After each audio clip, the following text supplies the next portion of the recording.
তোর বোনের নিয়ে পুরে দিলাম,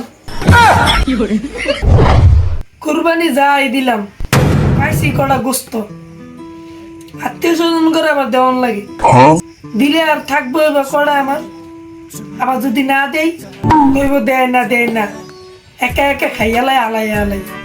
আচ্ছা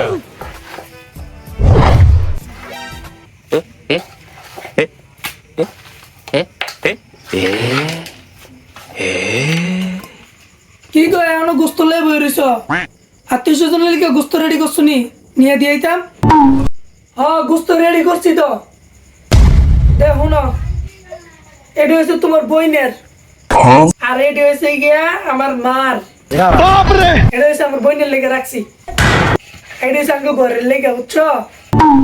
এটা দিয়েও আমার বইনের লেগে দি প্লেটের ভিতরে কটা রাখছিস গোস্ত?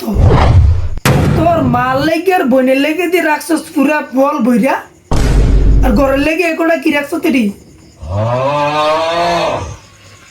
মাগো মা, আমার মার আর বইনের প্লেটও কোনা গোস্ত বেশি রাখছি দেখা অনেক কত কথা কইতাছে, বেশি তো অধিক খেলাইছো তুমি।